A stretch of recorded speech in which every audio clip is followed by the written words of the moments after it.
Hello नमस्ते स्वागत छ यहाँहरूलाई गेक इन्फोमा।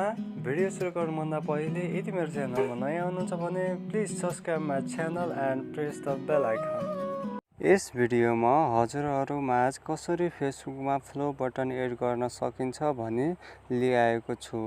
Let's start the video. Facebook app open गर्नुहोस्।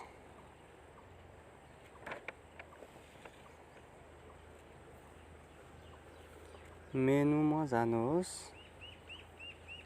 सेटिङ एन्ड प्राइभेसीमा जानुहोस्। सेटिङमा जानुहोस्।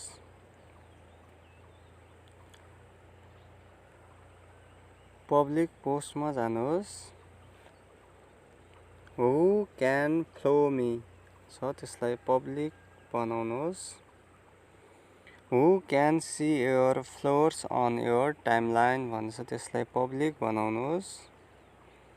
पब्लिक पोस्ट कमेन्टलाई फ्रेन्ड्स अफ फ्रेन्ड्स गराउनुहोस्। पब्लिक पोस्ट नोटिफिकेसनलाई फ्रेन्ड्स अफ फ्रेन्ड्स बनाउनुहोस्। पब्लिक प्रोफाइल इन्फोलाई फ्रेन्ड्स बनाउनुहोस् र ब्याक जानुहोस्। प्राइभेसी सेटिङमा जानुहोस्। How people find and contact युमा हेर्नुहोस्। Who can send you friend रिक्वेस्टमा जानुहोस्।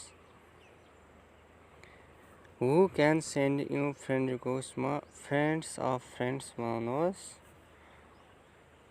र हजुरहरूको फेसबुकमा फ्लो बटन एड हुनेछ।